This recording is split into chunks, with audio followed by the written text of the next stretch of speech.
Kinematics in one-dimension sample problems. Let's have this first item. A particle moves according to the equation x is equal to 10t squared, where x is in meters and t is in seconds. Find the average velocity for the time interval from 2 seconds to 3 seconds.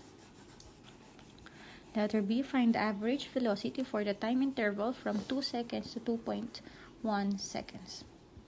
Okay, so first you have to identify what are the given parameters. Okay, so we know that we are given an equation which is equivalent to x is equal to 10t squared. Okay, so that's the equation for the position. Now we can make a graph. Right.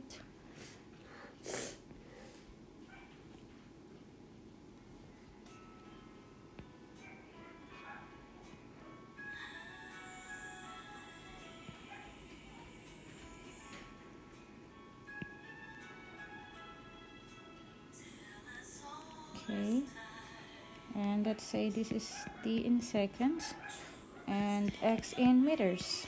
Okay, so when time is 2 seconds, 2.1 and 3 seconds, right? So using this formula, we're going to substitute when time is 2 seconds what is the position. So 10 times 2 squared, so that's 40. Then for 2.1 we have 44.1 and 19. Okay, so for letter A, the average velocity is equivalent to the change in position over change in time. So we have 90 meters minus 40 meters over interval of 1 second. Okay, so therefore the average velocity is 50 over 1, which is equivalent to 50 meters per second. Okay, for letter B, the average velocity is equivalent to, same formula, 44.1 minus 40 meters over 0.1 seconds. So that's the time difference. So therefore, the average velocity is 41 meters per second.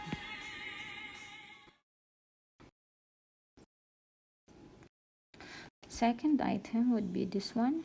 An object moves along the x-axis according to the equation x is equal to 3t squared minus 2t plus 3, where x is in meters and t is in seconds.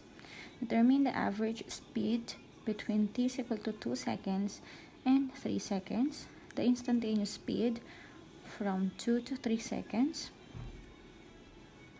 The instantaneous speed at 2 seconds and at 3 seconds, the average acceleration between 2 to 3 seconds, and the instantaneous acceleration at 2 seconds and at 3 seconds. E, what time is the object at rest?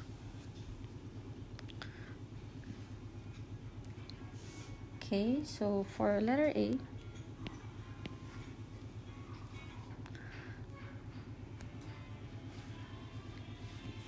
so if we're going to substitute t is equal to 2 seconds, okay, on the equation, therefore x is equivalent to 3 times 2 squared minus 2 times 2 plus 3, therefore that's 11 meters. Okay, at t is equal to 3 seconds, x is equal to 3 times 3 squared minus 2 times 3 plus 3, so that's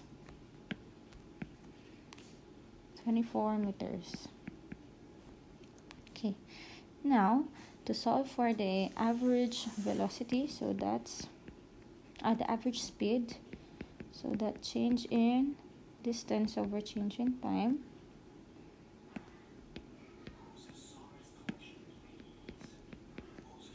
So that's 24 minus 11 over 3 minus 2. So this is in meters and this is in seconds. So we have 13 meters per second.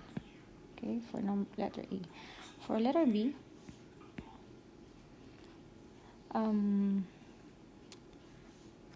so to get the instantaneous velocity, that is actually dx dt. Okay, we're gonna get the derivative of x, or the function of x. So the derivative of 3t squared minus 2t plus 3. Okay, and that is actually equivalent to 6t. Okay, so you just multiply the exponent with the constant. Okay, and then subtract 1 from the exponent of the variable.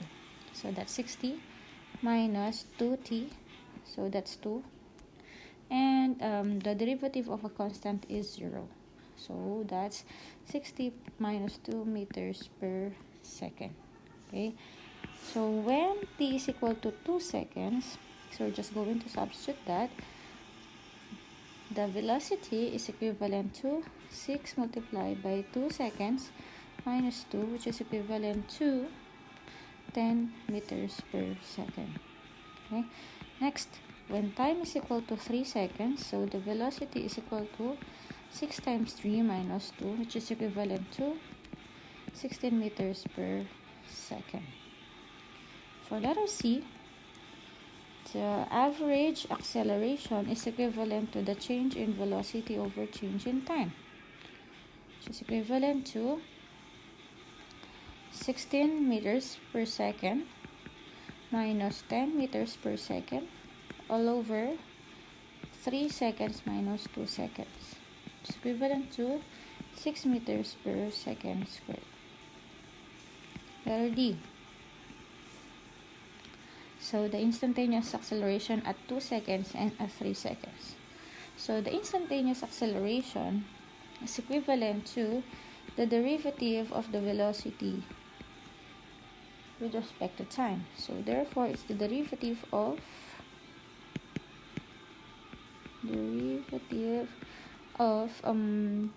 60 minus 2, which is equivalent to 6 meters per second squared. Okay, so therefore, if the instantaneous acceleration is constant and it's not a function of time, therefore the acceleration is constant at all times. Okay, so this includes both for 2 seconds and 3 seconds because it's constant. For letter E,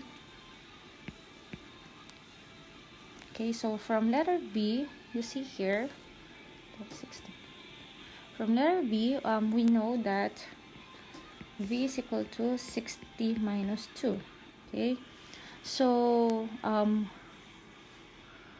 for it to come to stop, okay, so we must equate this to 0, because when you say a particle will come to rest, therefore V is equal to 0. So therefore, we will equate this to 0. Okay, and we can solve for the value of time, which is equivalent to 0.3333 seconds. Okay, so that's the time. Our next item would be this item. The minimum distance required to stop a car moving at 35 miles per hour is 40 feet. Okay, so that's the initial velocity. 35 miles per hour. Okay, and the distance, or delta x, is 40 feet. Okay, what is the minimum stopping distance for the car, for the same car moving V2I at 70 miles per hour, assuming the same rate of acceleration? Okay, So we need to find the acceleration first. Okay, using the formula, vf squared is equal to vi squared plus 2a delta x. Okay, and since we're going to stop it, vf is equal to 0. And to solve for acceleration, that is equivalent to negative vi squared over 2 delta x. It's equivalent to negative of 35 miles per hour squared over 2 times 40 feet. And we need to convert the units. First, we need to convert miles to feet. So that's 5,280 feet in 1 mile. Okay, but you see this is raised to the second power. So therefore, we need to raise this to second power as well. Next, from hours, we're going to convert it to seconds. So 1 hour is equivalent to 3,600 seconds, and since this is squared, we need to raise to the second power. Okay, therefore the acceleration is equivalent to negative 32.9 feet per second squared. Okay, so that's our acceleration. Now, considering the second scenario, we're going to solve for the change in displacement using the same formula. Okay, but our working equation now would be equivalent to negative vi squared over 2a. Okay, so we have negative 35 miles per hour squared over 2 times negative 32.9 feet per second squared. Then we convert the units. It's 5 to 80 feet in 1 mile. And we need to raise it to the second power. And for 1 hour, it's equivalent to 3,600 seconds. So therefore, the change in displacement is equivalent to 160 feet. Item would be this item. The driver of a car slams on the brakes when he sees a tree blocking the road. So the car slows uniformly with an acceleration of negative 5.6 meters per second squared for 4.20 seconds, making a straight skid mark 62.4 meters long, all the way to the tree. With what speed does the car then strike the tree? Okay, so if we're going to use the formula for acceleration, which is equivalent to Vf minus Vi over T, we're gonna get an equation for Vf, which is equivalent to Vi plus negative, let's put negative 5.60 meters per second squared multiply with the time. Okay, so that's our first equation.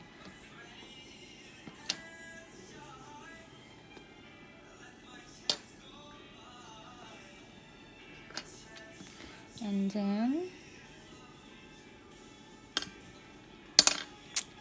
from the equation delta x is equivalent to 1/2 of Vi plus Vf times time.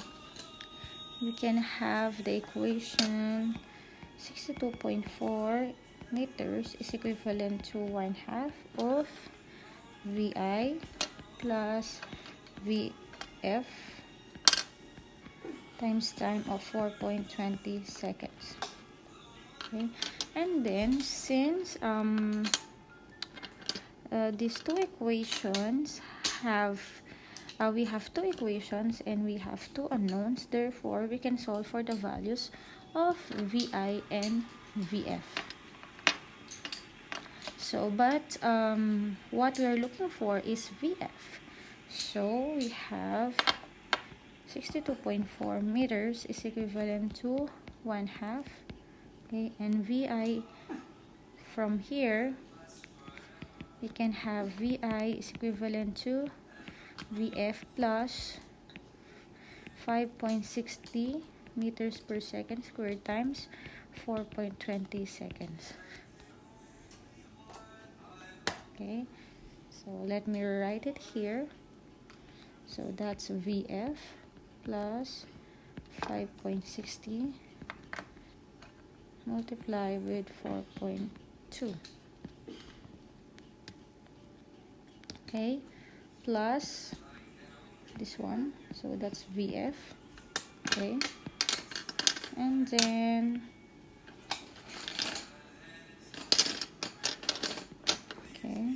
multiply this one with 4.2 seconds. Okay, therefore